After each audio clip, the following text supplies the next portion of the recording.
ताहत निगाह बर्फ ही बर्फ, ठंडक में डूबी हुई जिंदगी, अंधेरा ही अंधेरा, मौत जैसी खामोशी। दोस्तों, इस वक्त आप देख रहे हैं wake up to reality TV. मैं किसी फिल्म की बात नहीं कर रहा, यहाँ मैं बात करने जा रहा हूँ एक ऐसे शहर की जो कि दुनिया के आखिरी किनारे पर आबाद है। दोस्तों, अगर हम जियोग्राफिकली देखें तो दुनिया के किसी भी शहर को हम आखिरी शहर नहीं कह सकते, क्योंकि दुनिया गोल है, इसका कोई किनारा नहीं है। लेकिन अगर कोई जगह हम आबाद होने के हिसाब से देखें तो जिस शहर के बारे में मैं बताने जा रहा हूँ उस शहर को दुनिया का सबसे आखिरी शहर माना जाता है। आप ये सुनकर हैरान होंगे कि यहाँ से आगे इंसानी ज़िंदगी नामुमकिन है, और इसकी वजह ये है कि इस शहर से आगे बर्फ़ ही बर्फ़ है। तो दोस्तों, ये शहर कनाडा के आखिरी किनारे पर वाक़या है। कनाडा ग्रीनलैंड के बाद दुनिया का दूसरा नंबर का सर्द तरीन शहर है। हालांकि दुनिया में सबसे ज़्यादा ठंडी जगह अंटार्कटिका में है, जहां पर टेम्परेचर मनफी 180 डिग्री तक चला जाता है। लेकिन इसके इर्द गिर्द और ममालिक आबाद हैं, तो अंटार्कटिका को दुनिया का आखिरी शहर या मुल्क नहीं कह सकते। हम दुनिया का आखिरी शहर उस शहर को कहेंगे जिसमें आबादी भी हो लेकिन उससे आगे कोई शहर ना हो। तो वो शहर कनाडा का ही एक शहर है जिसमें टेम्परेचर मनफी 63 डिग्री तक चला जाता है। इस दुनिया के आखिरी शहर तक पहुंचने के लिए सबसे पहले इससे नज़दीक वाक़या शहर यूशिहा तक पहुंचना होता है। दुनिया के आखिरी शहर का नाम टुकडिकाटुक है। इस शहर में ज़िंदगी गुजारना बहुत ही मुश्किल है।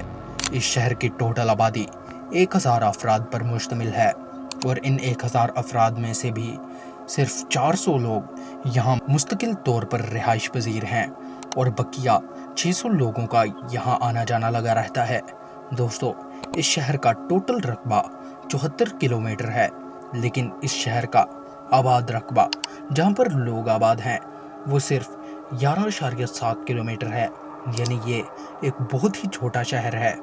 और आप ये सोच रहे होंगे कि इतनी सर्दी और ख़राब हालात के बावजूद लोग वहाँ क्यों रहते हैं। तो दरअसल ये 1950 से बाकायदा तौर पर एक शहर के तौर पर सामने आया।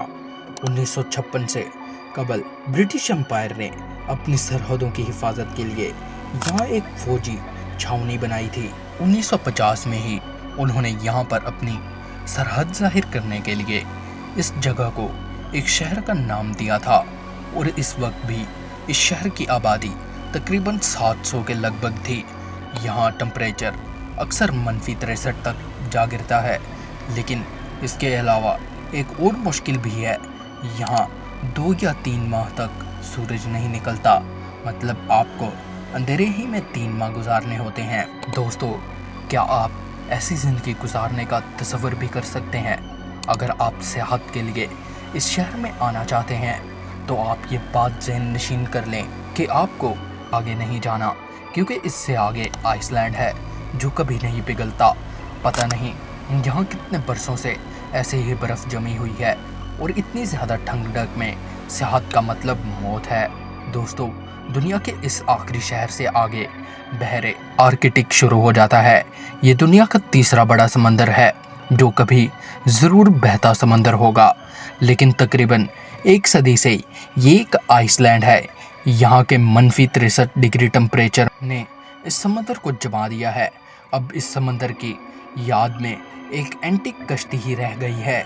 सयाह इसी कश्ती के साथ अपनी तस्वीर बनाते हैं, और यहाँ पर मौजूद कुछ पुराने एंटीक घर भी हैं। सालों पहले बनाए जाने वाले ये घर आज भी अपनी असल हालत में मौजूद हैं। ये घर मोटी लकड़ी से बनाए गए थे ताकि शदीद सर्दी से ये असरअंदाज ना हों। अंदर से भी ये घर ऐसे बनाए गए हैं कि इंसानी ज़रूरियात को मद्देनज़र रखा गया है। अब इस शहर में थोड़ी जिद्दत आ गई है। अब इस शहर में बिजली की सहूलत भी मौजूद है, और एक ब्यूटी पार्लर भी मौजूद है, और इस शहर का एक वाहिद एयरपोर्ट भी है जहाँ पर एक वाहिद जहाज़ भी मौजूद है, और यहाँ पर एक पेट्रोल पंप भी है। ऐसा पेट्रोल पंप आपने नहीं देखा होगा। इस शहर का कब्रिस्तान बाकी सारी दुनिया के कब्रिस्तानों से कुछ मुख्तलिफ है। जब यहाँ के लोग मर जाते हैं तो उनके दफनाने के लिए मट्टी मौजूद नहीं है, तो उन मुर्दा लोगों को ठंडी बर्फ के अंदर ही दफना दिया जाता है। मतलब यहाँ पर जिंदगी और मौत दोनों को ठंडक का सामना करना पड़ता है। मैं उन सब लोगों को सलाम करना चाहता हूँ जो इस ठंडे शहर में अपनी तमाम जिंदगी गुजारने के बाद इस ठंडे कब्रिस्तान में दफन हो जाते हैं। आप समझ चुके होंगे कि इस छोटे से शहर में -63 डिग्री पर जिंदगी कितनी मुश्किल है। अगर फिर भी आपने दुनिया के इस आखिरी शहर में आने के इरादा किया है तो एक बार फिर -63 डिग्री टेम्परेचर का तसव्वुर ज़रूर कीजिए।